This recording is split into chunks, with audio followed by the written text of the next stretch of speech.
ایک مرتبہ رسول خدا صلی اللہ علیہ وسلم مسجد میں تشریف فرما تھے اور لوگ آپ صلی اللہ علیہ وسلم کے ارد گرد بیٹھے ہوئے تھے کہ 3 آدمی وہاں آئے۔ ان میں سے 2 رسول اللہ صلی اللہ علیہ وسلم کے سامنے پہنچ گئے اور ایک واپس چلا گیا۔ راوی کہتے ہیں کہ پھر وہ دونوں رسول اللہ صلی اللہ علیہ وسلم کے سامنے کھڑے ہو گئے۔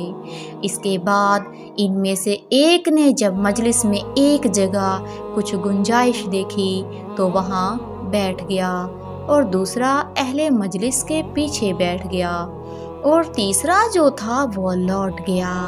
تو جب رسول اللہ صلی اللہ علیہ وسلم اپنی گفتگو سے فارغ ہوئے تو صحابہ رضی اللہ عنہم سے فرمایا،